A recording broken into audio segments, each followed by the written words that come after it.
is going on, everybody? Welcome back to Blood Splatter Chatter. My name is Verno. I will be your host, and today we are talking about Dead Alive, the Peter Jackson Splatstick horror comedy, also known as Braindead internationally, that came out in 1992. One of my favorite people to get on. This is like a cartoon human being, people. I'm excited to introduce him to the horror community right now.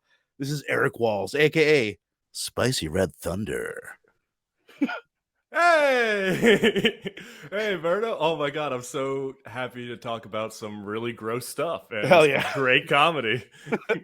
Hell yeah, dude. I'm super stoked to have you here. And this is the first time I've had you on for the horror show. Yeah, very pumped. I know very little about, I know quite a bit about what you like in pop culture in general, especially comic books.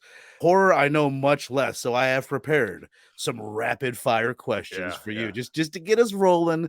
And for me and for the listeners to learn a little bit more about what makes you tick, or what makes you afraid, I should I'm say. already a bit frightened. Let's do it. You should be. These are easy, man. These are easy. At least I hope they are.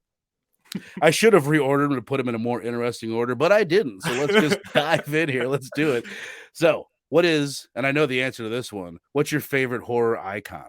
Oh, well, you got him in the background. Gotta say Jason Voorhees. Me and him share the same birthday, June 13th. Wow. So that's huge. Like, when I found that, I'm like, oh, I'm so connected. It's me, him, and the Olsen twins. So a good, scary group right Hell there. yeah, that's perfect. Now is next question. What's your favorite horror franchise? Is it Friday the 13th? Like, it is... it isn't, because I'd say I like a lot of the Friday 13th movies, but some, like, if you make me watch Jason Goes Manhattan right now, I'd be like, oh, Jesus Christ. But, favorite horror franchise is pretty hard, like, overall, because franchises are so all over the place, Oh, no, wait. Evil Dead, 100%. There you Evil go. Dead. Like, when you're, like, someone asks you it, then all the information just comes out of your head.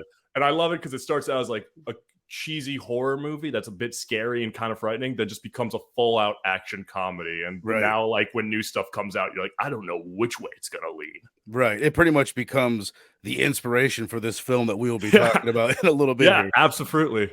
Okay, so Evil Dead, favorite horror franchise. This is a random one to see if you can remember it. And this doesn't even have to be horror. What's the last movie that you saw in the theater?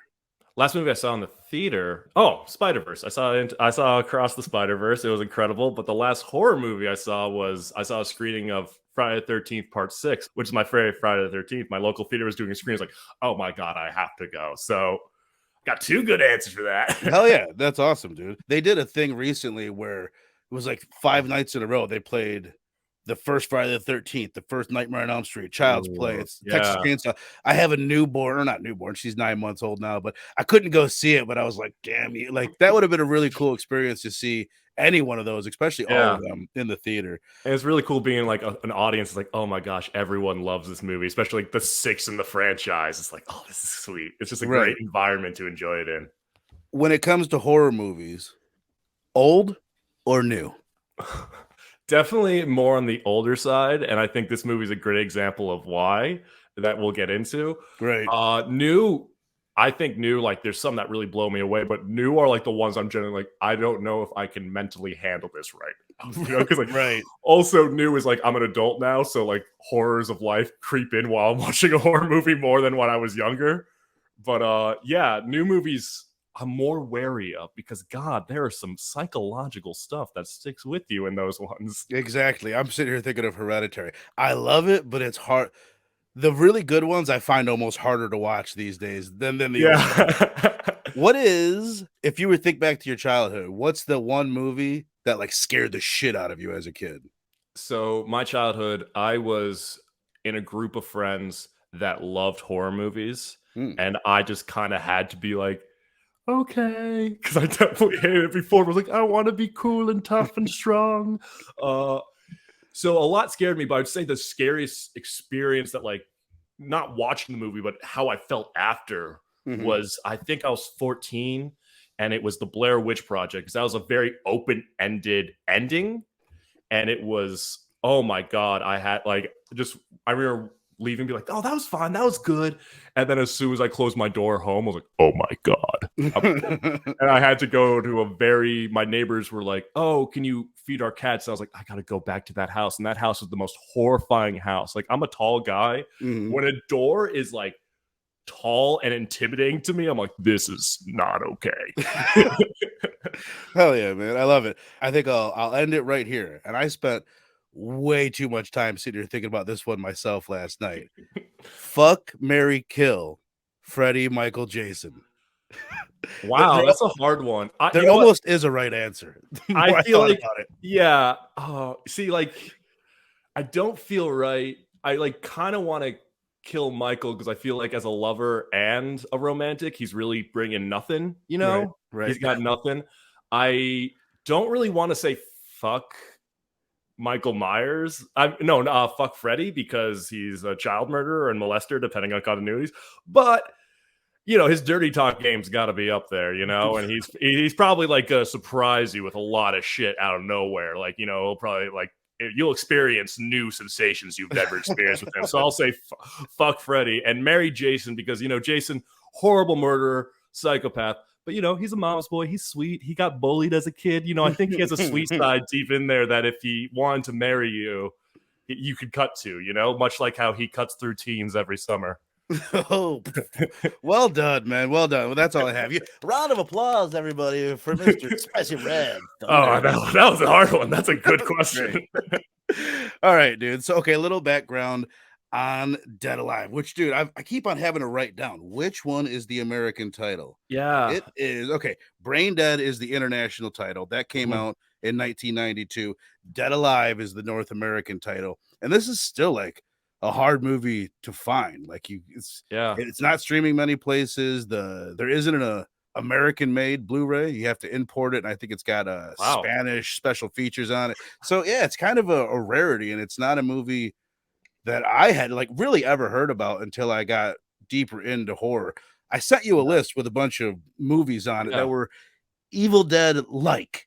That's what I was going for. Silly. So you had definitely heard of this one. This is one that you've never seen before, just like me, but you'd kind of always want to check out, right? Yeah, I knew Peter Jackson directed a few slashers back in the day when he was up and coming, and that was one this was definitely one I heard of. I'm really shocked it's not popular in America because, the Lord of the Rings boom and Peter Jackson being one of the biggest directors right at the time when DVDs were huge and they were just re-releasing all this stuff because it was so much cheaper than VHSs. That's kind of shocking that didn't get a Blu-ray or a DVD in North America. Right. And I mean, listeners, if I'm wrong, let me know because I'm definitely curious. The one that I've seen is a Spanish import. Speaking of, I've got a few little games for you. Speaking of Peter Jackson being one of the most successful directors, especially from the Lord of the Rings and the Hobbit trilogy, he is the fourth highest grossing director of all time. That makes sense. Do you have a guess for who the top three are? Is Spielberg one of them? Spielberg is number one. Of course. This is, it's like hard because it could be like a longtime guy like Spielberg or someone who it could be like the Russo brothers who just showed up and made like some of the biggest movies. Is it the Russo brothers? They're number three. Number two. Wow. Number two is a big name that you'll know if you think about it for a second. It's had, I think, I don't know if is it like an action director or like an auteur? A blockbuster, but not action's fucking weird. Blockbuster for sure. Blockbuster for that is not narrow. Yeah, you gotta tell me. I'm not gonna guess it. James Cameron. Of course, yeah, it's James Cameron, dude. But like, it's hard to have him in the zeitgeist unless you're a huge fan because he'll just fuck off for 14 years, then be underwater, then come back, and be like, I got another movie about blue people. Well, Peter Jackson. Movie. He's the one on the list that's like, oh, really? It's like you kind of forget. I mean, you don't forget how big those movies are, but god damn, like he hasn't done a lot of big stuff. He did King Kong in 2005 as far as like a big blockbuster. I'm sure that made a bunch of money. Those two trilogies that I mentioned. And then before that, you had brought up some of his horror stuff. He did a Bad Taste in 1987. I see like the image from that floating around the internet. And I've never seen it, but it is supposed to be kind of like this movie, but really, really raw. It's like filmed on the weekends. Nobody was paid for it. It's him and it's the Evil Dead of Peter Jackson's early career. You know what I mean? The other thing I wanted to mention about him is that he just did the Beatles Get Back, big crazy documentary on, was it Disney Plus or HBO? It was Disney Plus, definitely. Yeah. That's amazing. If you're a Beatles fan and you haven't checked that out, I've yet to watch the whole thing because my fiance kind of can't stand it, because it's a lot. If you don't love the Beatles, it's a lot of them just messing around and noodling on their guitars and Yoko Ono making weird noises. But have you checked it out? Are you a Beatles guy at all? I'm a Beatles guy for sure. I think it was one of those things because I've come from like a big Beatles family, and I'm trying to get over this. But one of my worst qualities as like a young adult is if you say you gotta see this, or I can't believe you've never seen this. I'm like, fuck off. You don't know me. I'm not gonna see it. But like, I really totally forgot about it. I've been in a big Beatles, like watching Beatles interviews recently because they're just so charming in any interview. But I found like a new sect of Beatles interviews, which is Ringo Starr, because he was for a little bit, he was the narrator on Thomas the Tank Engine. And just watching interviews and going, I didn't really know if I wanted to do the job, but then they gave me these books about these wonderful trains, and I just knew I had to do it. So like, I totally forgot about this documentary till like it came out like 3-ish years ago, I feel. So gotta check it out for sure. This had a budget of $3 million, pretty hefty budget. For this type of movie in '92. It was a pretty fucking major flop though. It had a box office of $242,000. Rotten Tomato score of 89%, IMDb of 7.5, and a Google user rating of 86%. Just one last little fun fact that I wanted to throw out there before we get into the plot and start spoiling things is that Peter Jackson has a unpurchased Nightmare on Elm Street sequel script that I want to fucking see. Like, I want to read it. I want to know, like, what was Peter Jackson's plan for a Freddy movie? You know what I mean? That would have been wild. Do you know what era he wrote it? Was it like the sequel to the original, or like after 2 or 3? Because that's also one of the series that goes all over the place. So you can only know, but I would love to see that. Right. His like zaniness would be a really interesting fit for that franchise. I don't have any details on it other than that it existed at one point. But yeah, I want to know if it's out there, if there are any more. Let's go ahead and jump into this plot here. Let's do it. I was telling you ahead of time, like, this is a lot of times I'm trying to break these up in like, oh, it's a 3-act structure. We'll just talk about the first act, second, middle. This one, I mean, you could probably pick it apart, and there is that structure in it.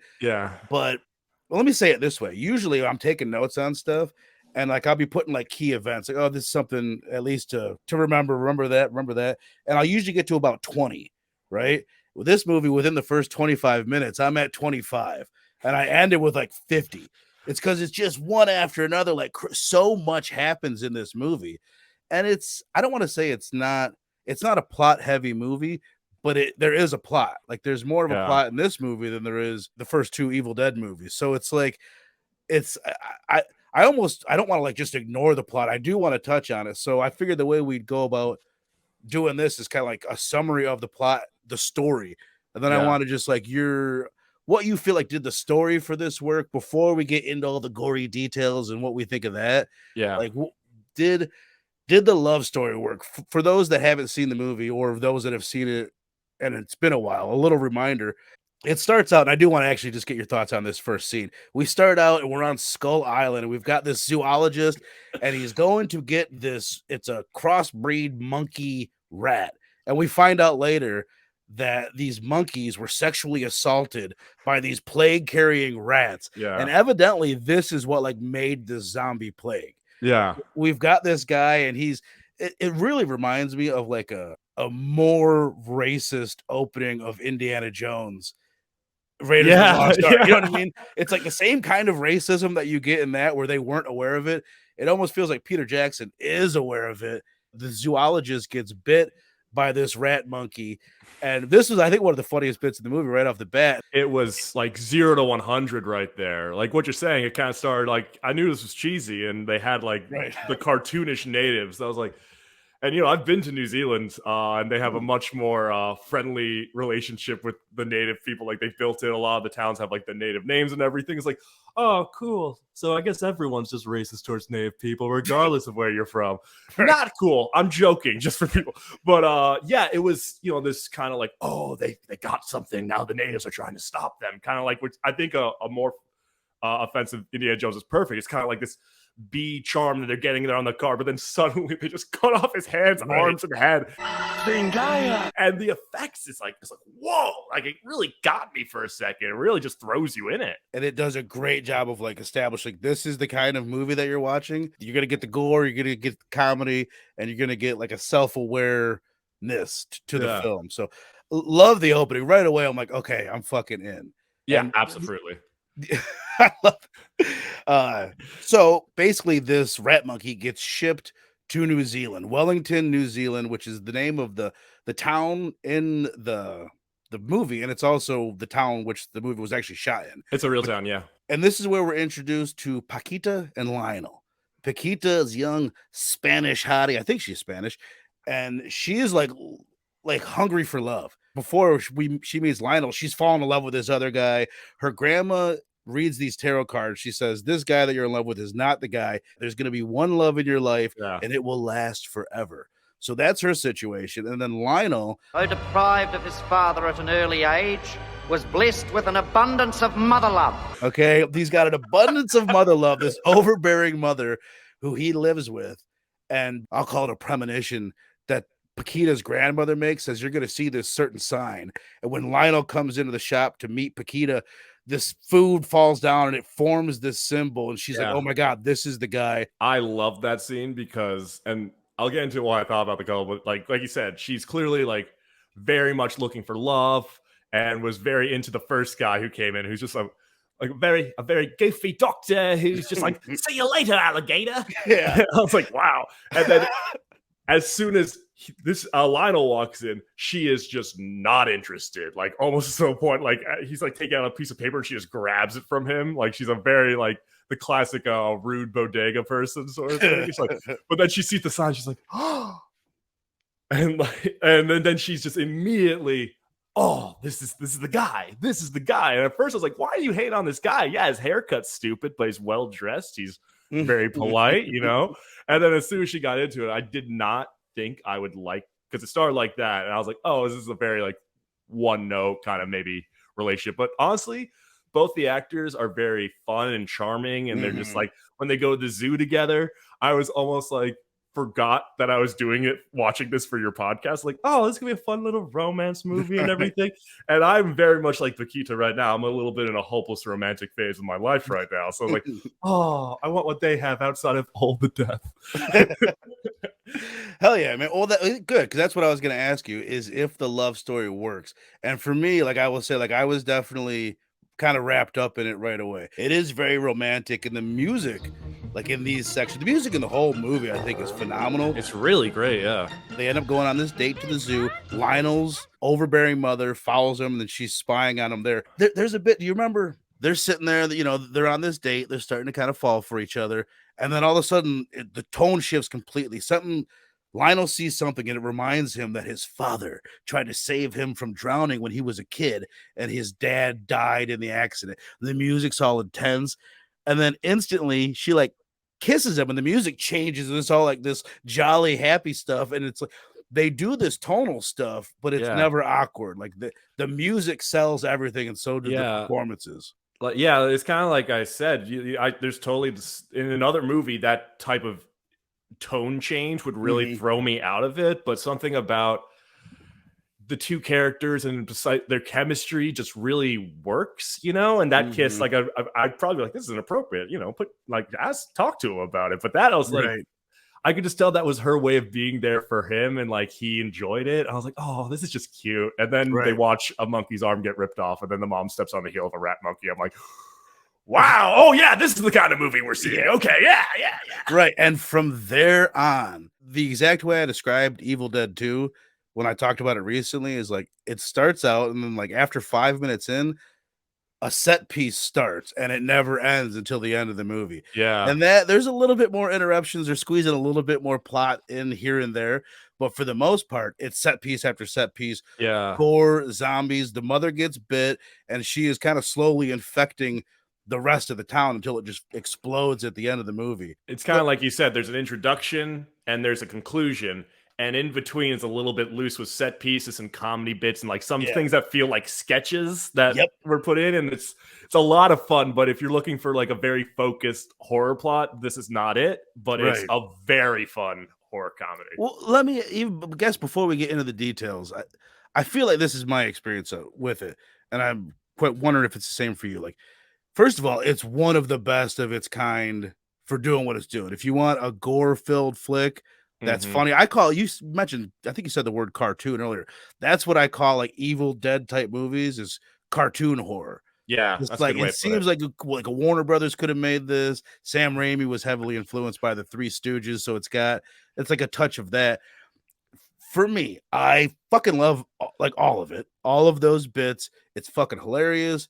The gags are great. The practical effects are some of the best. Yeah, incredible. But it almost becomes, by the end of it, like it's too much of a good thing where you're almost numb to it. Or I'll say it like this: I will get numb to it, and then they'll do something that's like, holy shit, and I'm back into it. It never loses me completely at all, but it is almost too much of a good thing. Was it like that for you at all, where it's like it's almost less effective because you've seen so much of it by the end of the movie?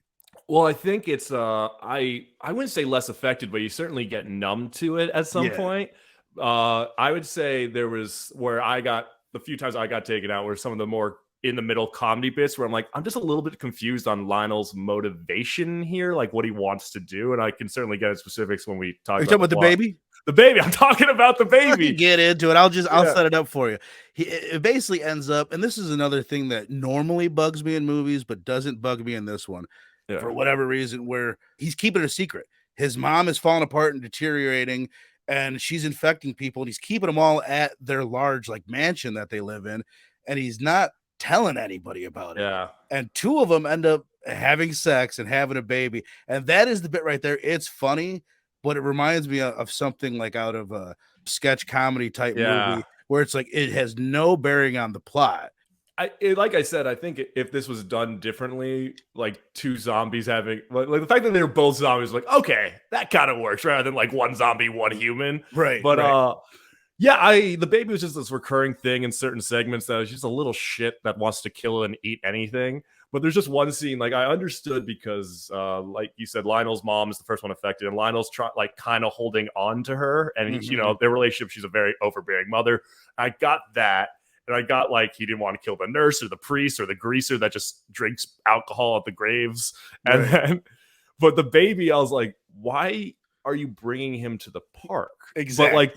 But the physical comedy of the guy who plays Lionel in that scene, I'm like, okay, they just want a scene where he's chasing a baby carriage down a hill. I think it's pretty much like that's the scene that there's so many moments in this movie where you're like, oh, it's one of these movies. Yeah, like it doesn't. Like one of my pet peeves in movies is when a problem could be solved with a simple explanation. Yeah. And it's just, for whatever reason, like it just doesn't bug me in this one. Like, why is he hiding it from Paquita? Why is he hiding it really from anybody? I guess you're right that he wants to hold on to his mother, which I hadn't really thought of it like that. And that is the reason, but it's just, it doesn't, you know what I mean? It doesn't really work for me, but again, it doesn't bother me. I think the light tone really works for that. And the biggest thing, I was the same thing. I was like, why wouldn't you tell Paquita? Because clearly her family's like somewhat familiar with this stuff, right? You know, with like dark magic and tarot cards. Like when you told when the priest found out that 1 second, he really helped you out before. Like Kung Fu Priest, incredible scene. Hell yeah, dude. Hell yeah. Well, I was gonna ask you what are some of your favorite bits in that whole thing. We'll kind of save the very end. I want to kind of highlight that, the lawnmower bit specifically. But all the chunks in between there, I can kind of do a brief, if I can find my notes here, a brief. We've got the bit at the zoo that we mentioned. We have a little lunch party with the Mathesons where they come over and they have lunch with Lionel and his mother. We've got the funeral. We've got a bit in the graveyard. We've got the zombie baby that we mentioned. That all leads up to the zombie party. What are your favorite bits in between there and why? I really love the graveyard bit, like 100%. I think it was the essence of B tier horror right there, because basically how this scene goes, it's just so like in another reality. The way the scene goes is Lionel goes to his mom's grave, and I believe he's like digging her up or so. He's planning on digging her up. And then when he gets there, a bunch of like greasers and literal just guys in leather jackets. I love they just show up like, hey, what are you doing? And they each of them have a handle of liquor. They're just downing it casually. Then they get affected because Lionel's mom comes out, infects them. Then they're attacking Lionel. But then a priest comes out of nowhere. And like the priest was like giving Lionel shit earlier kind of thing. During the funeral service, and he comes out immediately says, "Stay back, boy.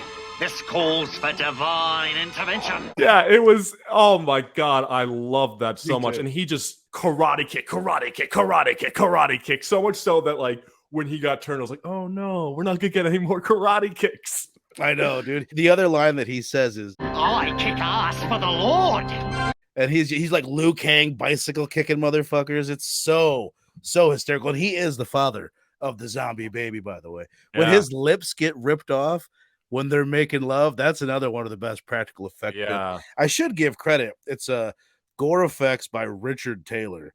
Well, let's talk about Uncle Les for just a moment. At one point, he tries to sexually assault Paquita, so he's like full-fledged piece of shit. Like this is the villain of the piece. Human. And he finds the bodies that Lionel's been hiding. So he tries to blackmail Lionel. Lionel gives him the money, gives him the house, and immediately Uncle Les throws a party. Yeah, which is he brings like everybody in the town damn near to get infected. I'm shocked he knew that many people would come to a party he was throwing. I thought that too, man. I'm like, who fucking likes this guy? Does he have like a position of power? Well, maybe they have the mentality of like, oh, we'll destroy his fucking place because he sucks. Like, right. That works. And they did. Works. Right. For my money, dude, I can't think of anything that packs more gags and more blood and more practical effects into a 25-minute chunk of a movie than this. It was dense. Yeah, I could not. It's been a while since I've watched Evil Dead 1 and 2. Mm-hmm. They're definitely more gory than Army of Darkness, the third one, but I could not think of anything. I think what encapsulates one moment in that, if I may get into specifics of this, one moment that encapsulates the tone of this entire thing, both in gags, gore, whatnot, is there's like 20 zombies behind Lionel, and they're all like, partially consumed, like, and Lionel's freaking out. He's trying to run, but he's running in place because there's so much blood on the floor, like a Looney Tune. He can't run forward. Yes, dude. I was like, oh my god, this is incredible. Like, I love it. And that guy's such an incredible physical performer. Like, constantly, he just There's one scene. It's early in the movie. It's when Paquita's like on the balcony, and he jumps over his bed, and he's so nervous, and he like flops on it, then rolls. I was like, God, that was incredible. There's another bit like that at the park with the baby where like he's jumping over something. Again, like I feel like Peter Jackson went out and tried to find a Bruce Campbell, which, by the way, dude, I'm glad I thought of this. The picture that you see in the background of us right now, it's the picture that you see on the back of the Blu-ray. If you Google Braindead, Dead Alive, you're going to see that picture. I have seen this image for years. Yeah. I thought, or for at least as long as I've been more into horror, so maybe like a year and a half, I thought that was Bruce Campbell the whole time. I kept waiting at one point. I'm like, when the fuck does Bruce Campbell show up? Yeah. And then like a quarter of the way through, or maybe like halfway through the movie, like I looked at Lionel, I'm like, oh, that's him. They have very similar facial features, right? Yeah. I would certainly also say they have, like, why he looks so much like him in that scene is they have a very similar maniacal smile, Like they have that intense, they have big eyes and like an intense smile while like their hair, like he looks very much like he looks like Bruce Campbell's lamer younger cousin, Right, his skinny cousin. Yeah, especially with the blood covering his face. It's like, yeah, that's what Bruce Campbell looks like. Yeah, absolutely. Clearly, Peter Jackson was like trying to get a Bruce Campbell type.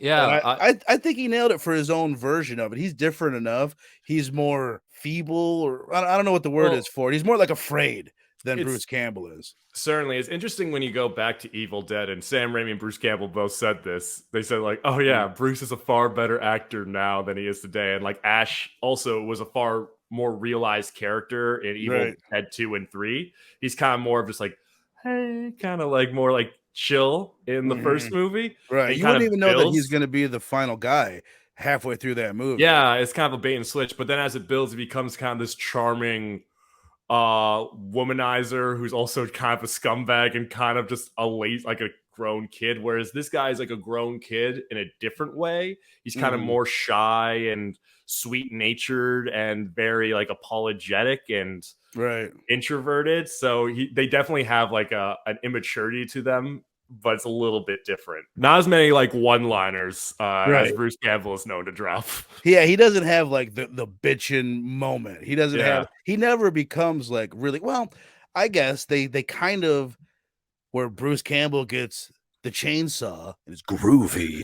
Lionel gets the lawnmower, which is another similar thing where you've got like a room full of 20, 30, 40 zombies, and he straps his lawnmower to him and he's just plowing through them, holding it up, blade end facing them, and then he turns around and they've all regenerated, and he just turns around and fucking does it again. I was just gonna kind of list off a few of the unless you've got a couple more gags that are top of mind you want to throw out there from that bit or any other bit of the movie you want to highlight. Not at this moment. Oh, wait. One gag is Paquita almost blends the baby. I was like, do it. And they don't blend the baby. They blend like a severed head, which was a really great effect too. And the only effect I was like, oh, because I've made a few amateur films in college and when I was like, I know how they did that effect. Whereas every other effect, I'm like, holy shit, how did they do that? The one, someone's getting pulled through a dumbwaiter. And it basically looks afterwards like it's a guy wearing skinny jeans or he's been skipping leg day where all of the muscle and fat from the bottom half of his body has been stripped away. Yeah, it's just bones. I would say those are like, there's a back-to-back moments that like, whoa, like I was blown away. Like he has just skeleton legs because it's like two women hiding out and they pull him in, but then he has no legs. And then one woman's looking at it and then suddenly like a zombie bursts through and just shoves his hand like through the back of the woman's head out of her mouth. I was like, oh my, and it happened so quickly and it was so well done. I was like these types of movies, like I said, newer horror movies will freak me out, but these cheesy old movies, it's very rare for like a gory thing to make me go, holy shit. But like that really got me, man. Let me ask you that while I'm thinking of it. I look at this movie. There's something about the tone of this movie. I compare it way too often to like a Tarantino film. When in Kill Bill, when that woman, with the Asian woman, cuts off that guy's head and the blood squirting out of the top of his head, and it's like cartoony in that way. It's compare that to something more raw, that like a more documentary style filming of a violent scene. And it's like, this is so much easier to watch. I guess there's two ways to look at it. You can say this is more palatable, but then there's people that say this is the more like offensive version. Like Wes Craven, when he put out his 70s horror stuff, he was thinking violence in movies was being taken too lightly, and he wanted to show the realness of it. And it's, you know what I mean? People are more offended by that, but he was kind of looking at it in an opposite way. I wanted to ask you, like, are you into like the other kind of gore? Like, is there any chance you've seen Terrifier or Terrifier 2? Or like, I've seen the first Terrifier. That's like a 40-minute one, right? It's not like a full movie with the spooky clown. That's the Hollows, like that's the one that the clown is in that came out before Terrifier. But I assume it's fucking similar. Like that more like visceral kind of gore. Like, are you into that? Do you like it, or is it palatable for you? I'm certainly like, I can enjoy it for sure. I can certainly, like, if it's a great movie, for sure. Like I think if it's a cluster mess of like what the message is or what they're trying to do, I think a goofy gore is more palatable than like a hardcore gore. Like I totally see what Wes Craven's saying, that like taking it too lightly is making light of it, but I also think showing it so brutally, like that's what I'm like, maybe that's not the best for our society. Like, but, you know, that like I don't normally think that with movies, but if it pops in my head, I would probably think that more for realistic gore than a cartoony gore, because I think cartoony stuff, like, you know, Looney Tunes has been around since the 30s. Like they hit people over the head with hammers all the time, and it was done in a really cartoony fashion. That didn't make people want to hit other people with hammers. But like, I've seen a few movies where someone's like hit someone with a hammer. I'm like, holy shit. Like, you know? Yeah, exactly. Yeah. But like this one, it's like I watched it this morning. This is the type of gore I can start the day off with. Speaking of gore for breakfast, dude, we can't not mention that lunch with the Mathesons. That was a nice movie you did over there. Thank you. How about that scene earlier? It's like the beginning of the craziness of the movie, but to me, it was like the grossest few minutes in the movie with the ear falling out. And she's squirting pus into the fat guy's custard. Yeah, it's definitely the first because I think there's a little zombie stuff with the mom and Lionel before, but this is the first time like other people, so like entering the real world, if you will. And yeah, it was definitely unlike the rest of the movie, which is like gross out because it's gory and violent. This is kind of gross out because it's like gory, but like uncomfortable. And I was actually eating yogurt and granola at the time. I was like, it was really not a good meal movie combination there. Rich and creamy, just the way I like it. But it was really immersive. If you really want to feel that scene, definitely have a bowl of yogurt in front of you while you see it. I think that was probably the grossest bit of the movie. It's a fucking gross movie, but anything involving eating and you're eating human pus and stuff and the ear that they end up eating is extra gross. Okay, so let's just wrap it up, man. We got the ending of the movie. 20-foot mother on top of the roof. Lionel ends up going inside of her stomach and then cutting his way out of the belly. And I think that's what causes her death. He's got this medallion that we didn't mention, but it's magical and it's powerful. What did you think about the finale? Oh, the finale itself was incredible. Throughout the scene, I really enjoyed it, especially the final chase of the mother. The one thing I enjoyed, I think this speaks to why we liked Lionel and Paquita so much, is that they are kind of helping each other both out throughout that scene, that house escape. Like they're on their own, but then when they come together, it's not Lionel's always saving Paquita or the other way around. Like they're both like contributing, and they're just like, let's get the fuck out of here. But that final scene, like, I really like that she was a giant monster. I think her design in some places, like, this is a bit much. Yeah, this is a bit much. It looks like it would have belonged on like Pee-wee's Playhouse type of thing. You know what I mean? Style of design. Yeah, it was more like the gigantic boobs and like the massive ass. I was like, okay. And then, I did love that she was a huge monster, like giant claws and everything. And like her face was just coming off as she was talking. And then I thought that was awesome. And the final confrontation on the roof was excellent. And then, of course, him sliding into the belly, like, oh, that's fucking disgusting. It's like, this is a very, very thick visual metaphor right there. Right. Yeah, I thought it was brilliant, man. It was a fitting end because you got to end something like that crazy. You almost need something giant on top of a roof to end a movie that had 25 minutes of what you just saw before that with that party scene. But all right, man. So that pretty much concludes the plot run through. So now I want to know your overall thoughts. I think we're both getting the vibe. We at least enjoyed the movie. Yeah. So give me your review and then your letter grade. I will just preface it by saying the way, and you do use whatever criteria you want, Eric, for your letter grade. Yes. But I like to look at a movie based on like what they were trying to do with the film. You know what I mean? I'm not comparing this with Titanic. You know what I mean? So yeah, look at it for what it is. Yeah, right. I totally get that. So where are you at on it, man? What did you think of the film overall in your letter grade? As someone who, has a total love for this type of movie, I think it's absolutely a B+ for me. Okay. I think it's super fun. And like I said, I have a huge bias against goofy, gory movies. It's definitely my cup of tea. I could totally see someone giving this more like in the C range. Yeah. But it's one of those movies I was like, oh, this was so much fun. This was great. It made me want to watch some more of these things. It kind of made me go, oh, it really sucks that this is not successful because I would have loved if Peter Jackson made like another one of these. Right. I would have loved to see a sequel where like the hand of the mom mutates from the hand to the head, and then it's like, no. Give me the remake, man. They would never use all the practical effects, but I could go for a remake of this, 100%.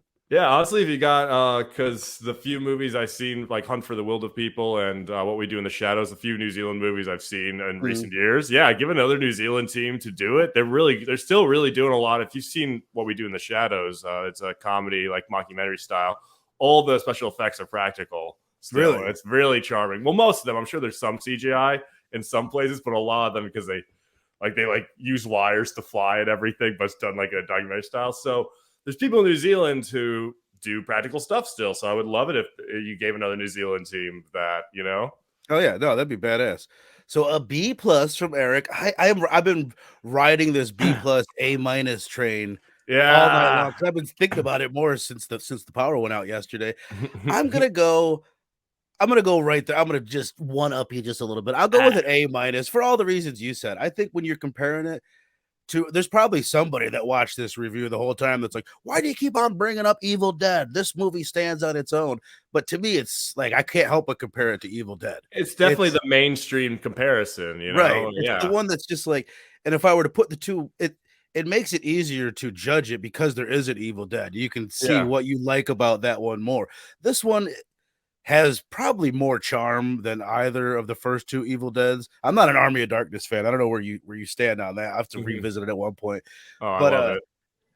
But I think it's just like I would probably put Evil Dead 1 and 2 as like A plus material right there. This one doesn't quite live up to that. And it's almost because of some of the things it does better. It's more charming and there's a better story to it. And maybe that's like will make it less rewatchable for me because you got to get through those beats. When a movie like this, you don't necessarily need it, but it doesn't. I don't know. I don't want to say it takes away from it, but I'm rambling in a long way to say A minus. So that's where we're at. I think a big thing for me looking at this is that they're both very funny. Evil Dead, more Evil Dead 2 than Evil Dead 1. Yeah. But you could really tell where Braindead takes its inspiration versus Evil Dead. I feel like Evil Dead, you can tell like Sam Raimi's definitely taking a lot of like its humor from like kind of classic action movies of the time, like one-liners and also just comic strip styled humor type of thing. Like because Bruce Campbell's known for nothing else if not the dynamite one-liner, whereas Braindead feels like it's a lot more of like a screwball slapstick comedy, and it's definitely got more of that vibe. It has more of a. It's funny because they're both gory messes. There's more of a pureness to the comedy, and the fact that like Ash is kind of this cool, badass guy, and Lionel's this dorky guy throwing around a lawnmower. Like it's like even in their badass moments, they're a little like Braindead's goofier and sillier. And I kind of, as a goofy, silly boy, I kind of love that being combined with the horrors of the world. Like, that's brilliant, You're never going to live up to Ash, but he does a hell of a good job in the movie. It's one movie versus 3 movies and a 3-season TV show. Like Ash has and also Bruce Campbell, who's been in the zeitgeist for so long, and we haven't even said the name of the actor who plays Lionel, sadly. You know why? It's because I couldn't figure out how to pronounce his last name. So I was like, I'll just skip that. Same thing with Paquita. Paquita's Diana Peñalver. I'm guessing, and then he's Lionel's Timothy Balmain or Balm. I'm not Balmain. I was like, I'll just skip that part. But that sounds kind of Cajun, like I'm Balmain of the Balmain dynasty. You said you could see people giving it in the C plus range. Yeah, I could totally see that when you're comparing it, just like if you're comparing it to other movies, you know what I mean, and not just that specific Splatstick genre. But I would also say I could see people giving it an A plus too. I can totally understand why someone would like this more than Evil Dead, and for all the reasons that I just said that I like Evil Dead more, because it has more story, because it has more charm and more heart. You know what I mean? More like sketch-like scenes. And I think you lean towards a C and lean towards an A is totally if this type of movie, because this type of movie we love, right? But some people I would not hold against anyone. They're like, what the fuck is this? It's a weird movie. So if you're down for gory comedies, you gotta check this one out. But if it's not your thing, maybe don't. But it's a fun movie. It's really well made. There's a lot of heart. There's some great chemistry between the actors. And you also tell even the small roles, everyone's just having fun with it. Like the priest was like, I kick ass for the Lord. Like you could tell you could just tell that actor was like, I get to be a priest that kicks ass. Right. Awesome. Uncle Les was laying into his creepiness. The mother, she was great in the movie too. Like they were all bringing it. They're all bringing the A game. Even that one old couple from the during the gross meal, you could tell they really enjoy. Like just everyone's having fun with the movie. That makes you have fun with it even more. Right. Hell yeah, man. Well said, my brother. So an A minus from me, a B plus from Mr. Spicy Red Thunder. And the curve. People, if you're watching on the premiere, put your grades down below in the chat. If you're watching on the rewind, I would love to know what you think of the movie as well. You said it, Eric. I think if you're a horror fan, like if you're a fairly big horror fan, it is a 1000% fucking must watch. If you're an Evil Dead fan and you've never seen this movie, you're gonna love it. Like it's right up there. Check it out. One of the most recommendable horror movies that I've ever watched. So I'm gonna put your Instagram page down in the title below if you want to follow Eric. As I said at the top of this, you and Peter aren't currently doing anything, but the second you guys are doing anything, I'm going to be talking about it here on Blood Splatter Chatter and letting people know. So I've got Peter coming on the show soon. We're pre-recording this, so I'm not 100% when this is coming out, but Peter's going to be joining me. We're going to be talking about Split that came out a little while ago with James McAvoy, 6 years ago now. That's a good one. If you want to join, let me know, and you're more than welcome to join on that.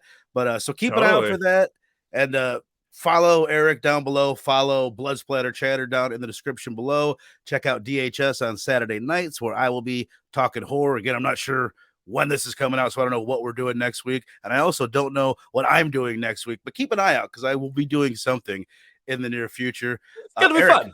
Yeah, I appreciate you, man. This was great, man. This is one of my things I was really looking forward to doing by starting a new channel, was getting you and Peter back on the show. So thanks for doing it, man.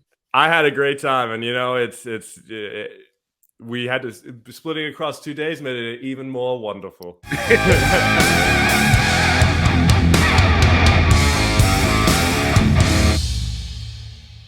See you later, alligator.